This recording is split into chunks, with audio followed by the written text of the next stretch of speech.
English language tutor based in Nigeria, and I've been preparing students for over 20 years writing local exams like WAEC, West African Examination Council, and NECO. Are you about taking this exam and you're actually, as a result of the lockdown or one issue or the other, you're out of the classroom? So this is a wonderful opportunity for you to get back to the class. I will be treating past questions only on this channel, and if you've got time, let's do it together. If you want to get more about what my solutions will be to the past questions and in-depth explanations, I will encourage you to subscribe to this channel now. There you get instant videos as I pop them up into my channel, and also don't forget to click on the notification bell so you'll get notified when a new video gets popped up. I will be treating past questions as it revolves around WAEC. While students fail the English language, but when it comes to other subjects, they do well. And it piques your imagination. Other subjects are written through the use of the English language. How come the English language itself has been messed up? There are basic rules and strategies you can follow up when it comes to these tests or the exams, as the case might be. I want us to work together so we can have those wonderful A's blinking on our certificates. Let's get down to work.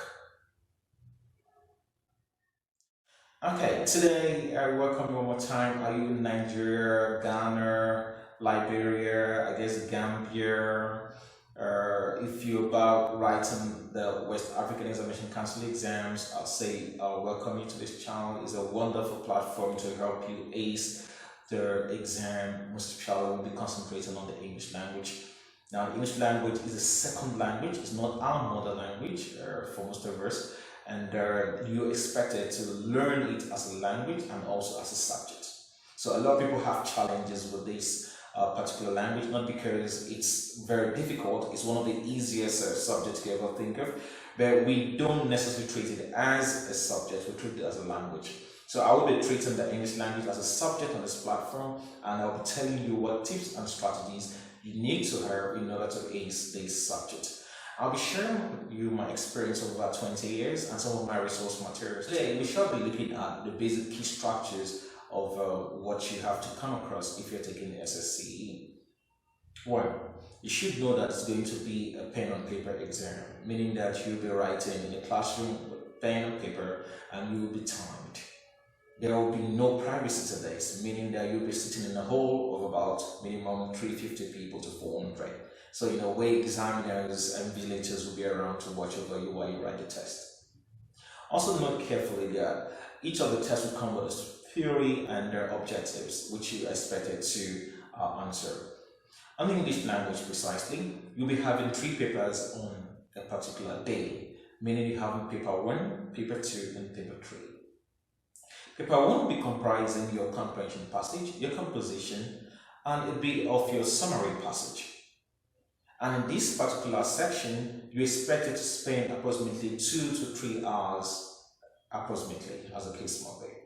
And here, the bulk of the test score is given to paper 1, meaning that if you don't do well in paper 1, you might likely not come out with a wonderful score in the English language as regards the terminal exam of WAEC and NECO.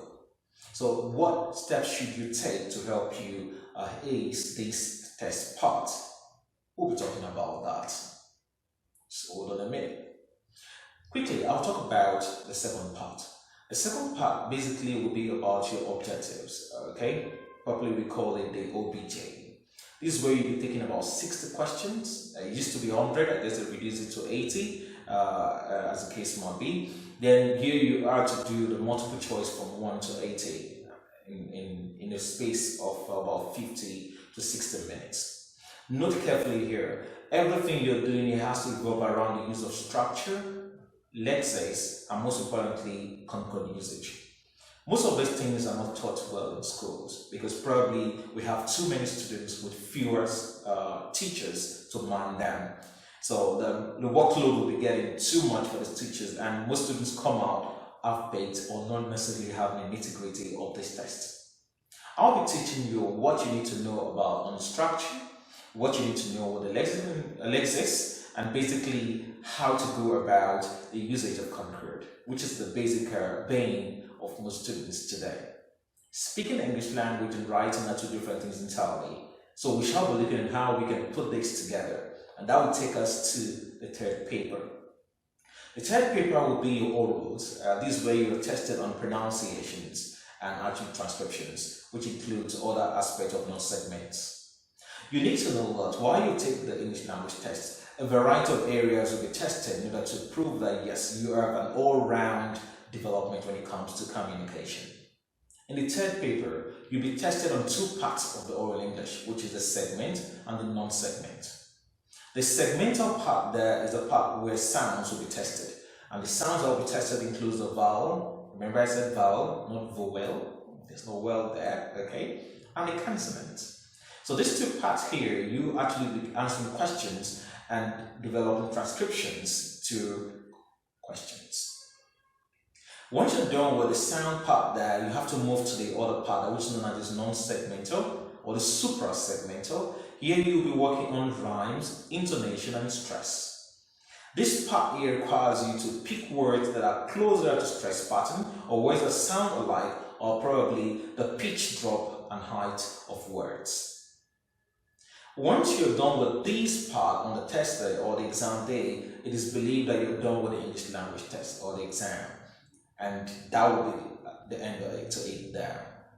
Don't forget, if you scale every other subject in the terminal exam of WAEC and NECO and you don't do well with the English language, you will write this test again. Does it ring the bell? Yes, it does. So it is very important that you pass the English language, and together we can get there. If you've not subscribed yet to this video, do it now. Because with this channel, I'll show you, we shall be taking past questions from the 80s down to the 90s, down to 2000 and 2020. So if you're ready to work and you want to ace the English language test, probably get it better than any other person could have it there, subscribe now and let's work together.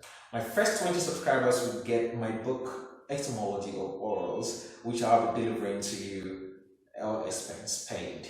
So to get it done, subscribe now and let's get down to work. In my next video, I'll be talking about grammatical structures, how to get grammatical structures done. In the exam, question G or I in your part 1 of the English language requires you to give grammatical names and grammatical functions. I'll show you. You can get these questions correctly and get yourself 3 points in your kitty. Meaning that you can't gamble with this. Very important.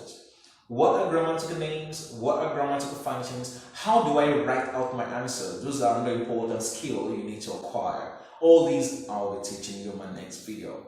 Till we meet again. Bye-bye.